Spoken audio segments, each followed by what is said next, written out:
Hey, what's up, everybody? Welcome to week 13 of my one-year rebuild program.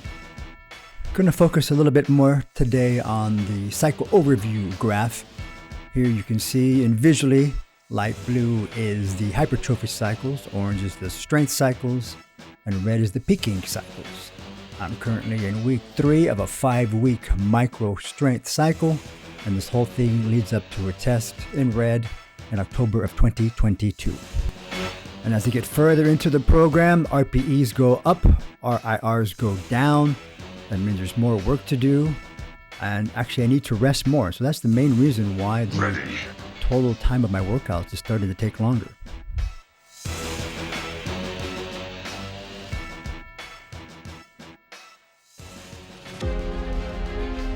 Master combo! These combo sets, I do love to hate them, but they are an effective use of time. Here I'm doing 2 compound movements and do one while I rest between the others, so that is a bit time saving. Super combo! And these are the best type of combo sets right here, when I can do 2 movements in one rack and just move like 1 meter. Well, it saves even more time and even reduces the possibility of someone taking a piece of equipment while I'm using it if it's across the room or something. This is day 1. I don't do any squat, bench, or deadlift on day 1. It's mostly accessories. But one of the accessories is getting in some chest every workout. Incline dumbbell press here. Triple combo!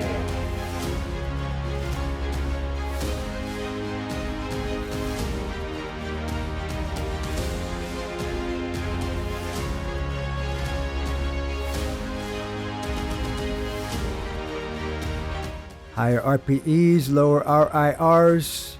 Need more time to rest. These workouts are still taking about 2 hours each. Day 2 means first time to bench for the week, and this is comp style normal grip bench press. I am feeling good how the progression is coming week to week. I take a variety of angles because I always catch something that's just off or new to me on the bench press. What I like about this view here is getting better on my setup in the feet and in the knees, better symmetry there. Somehow this angle has the best lighting. I don't know. Maybe it's because the window is behind me, so there's no glare. And speaking of window and glare, now the camera's on the other side, and so there's some glare there, but it's still a good enough angle that I can see any movement in my elbows. And that is it for powerlifting in this training session. On to the bodybuilding accessories. And on day 2, it's my cable guy routine. Lots of stuff on the cables.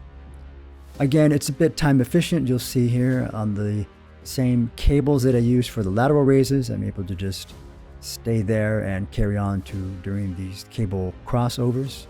And you see a bench behind me? Well, then I just move over to the bench and do these low rows. So it's pretty convenient, and you're probably noticing on this day there's a bit more people in the background than I usually have in my training. I'm usually able to train during off-peak times, but on this day I couldn't. Things just fit so that the only time I could get to the gym was during the peak time, during lunch, and you'll see in a second that had a double effect on me for the day.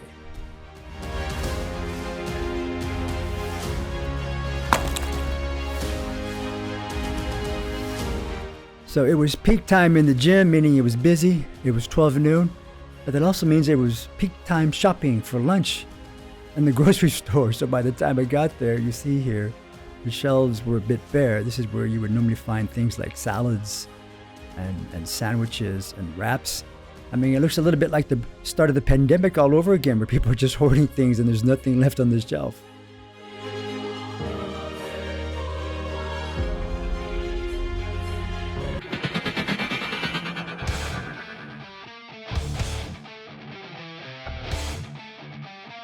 Day 3, and it's time for a different attitude, different audio. It's heavy metal day because it's time to squat and deadlift. Heavy metal. Okay, well, these are Lyco bumper plates. I guess it's a heavy composite or heavy plastic day, but you know what I mean. And you'll see here in a minute again why I like to take a variety of angles. It's not really just for fun. From this frontal view, these low bar squats look pretty good. You could see from the profile of the previous video and this video that I'm hitting depth. My positioning as far as how forward I'm leaning seems okay. Everything seems okay. But then I get to this view here and I see something I'm not quite sure of. Look, my feet are stable. That's fine. But look what's happening with my knees. I feel like on the way up, I'm getting a little bit of a wobbly knee movement here. I don't feel that. I don't notice that from other angles. I don't know if it's really a bad thing, but I just noticed some wobbliness there that I'm going to need to consider. Some comments on how I perform these trap bar deadlifts. Whichever style of deadlift I'm doing, sumo or conventional, Romanian, trap bar, barbell, or dumbbell, I like to use the flat shoes.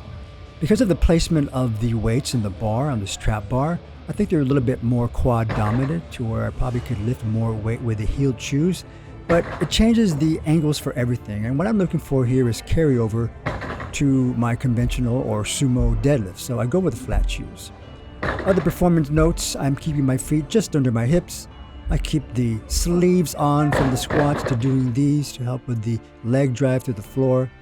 I do these without a belt. I know with my hands I have no straps, just some chalk and a hook grip. I've had some issues with hamstring pulls in the recent past, but they are feeling good now, so slowly I'm doing these to just get some overall balance. Losing my membership to the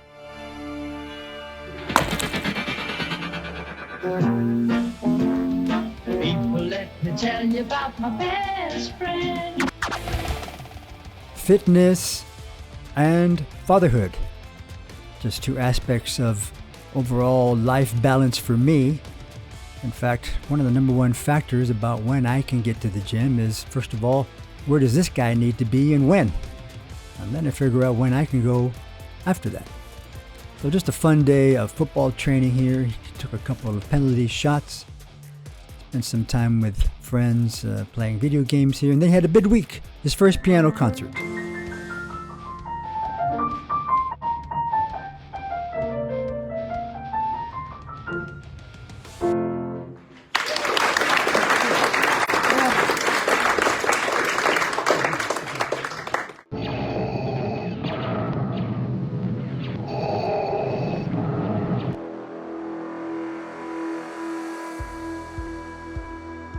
Back in the gym and back wearing a mask.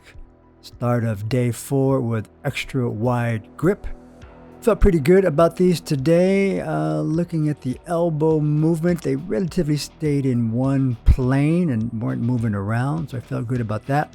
I started the first set here following the program's suggested weight based on the target RPE, and it felt pretty good. So you can see here, and on the following sets, I was able to add a bit more intensity in order to achieve the targeted RPE for the day on these extra wide bench.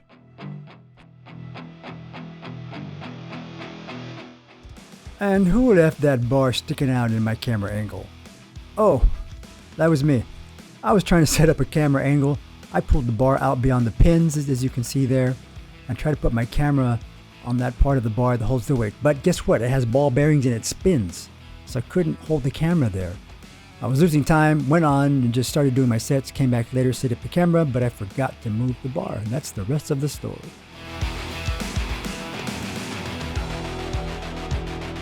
On to some of the bodybuilding accessories now. And oh, what's this?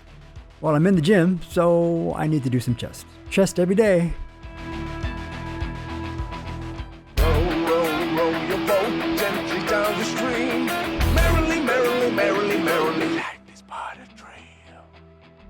No flare-up of tendonitis in the elbows lately, and that means things like these pushdowns are going quite well. You'll notice how I perform these, the range of motion. It's about 135 degrees, so that's a pretty much full range of motion. And these are bodybuilding accessories after all, so let's end this session with an arm pump.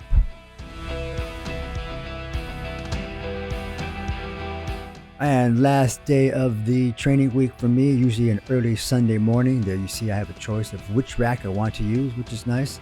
This is my last set of warm-up on sumo deadlifts, just before hitting an RPE 10 set. As you'll see here, it was a little bit soft in the knees. Didn't quite achieve a good lockout at first, but eventually pulled it through. I don't think that would have counted in competition. And I'm trying something new here with my sumo setup, which is to first externally rotate my hips before I put my feet out into position. I felt like on this day it helped me set up and execute a little bit better and helped me pull my hips a little bit closer to the bar. This is an RPE 10 effort, and it's the most weight I've had on the bar since beginning my rebuild program in October of 2021. There you see that rep there. Again, a little soft in the knees. I didn't quite hit that one. You see me shake my head a little bit. Off to do a total of 5.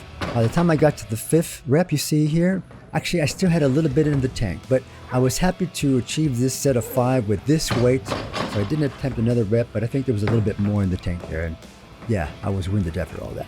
Off to a back offset now on these sumo deadlifts. Again, in my setup, I first externally rotated my hips. I feel like it helped me get into position a bit more, also with good bracing. And I'm trying to maintain as much of an upright position here as I can. And you'll notice I do try to practice some basics here on the back offset. I'm not wearing a belt, so natural bracing. And other than chalk, there's no straps, so I'm trying to work on my grip. And how close should the bar be to your legs on deadlifts? As close as possible, and maybe I'm doing a little too close. You see some blood marks soaking through my leggings on the left leg. Part of the game.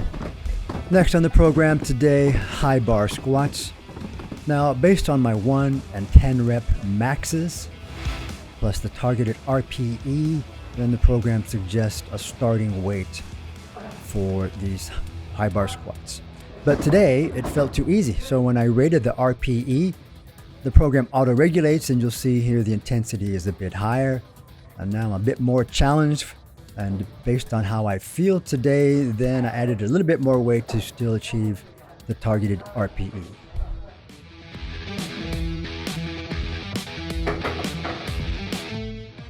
On to the accessory portion of the workout, where the movements are more of a bodybuilding type of isolation. You saw the leg curls, and now part of my chest every day, these kneeling cable crossovers. There is one compound movement here. You'll see me doing some good mornings. And then I'll finish it off with these ab wheel rollouts.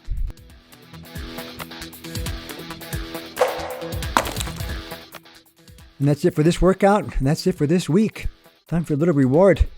Picked up this piece of American Black Angus ribeye and asked him to cut me a piece 3 centimeters or about 1.2 inches thick. Turned out to be 370 grams or about 13 ounces. And here's the final product after I seared it with some garlic and thyme. And I usually like to eat steak, especially steak from the Americas, with a grape from the Americas. So this is one of my favorite pairings, Malbec with the steak. And that's it for the week 13 video. If you found it interesting, entertaining, maybe even informative, please leave a like. I am making these videos weekly, so please consider to subscribe and turn on the alerts so you are notified. And here's where you can find me on social media.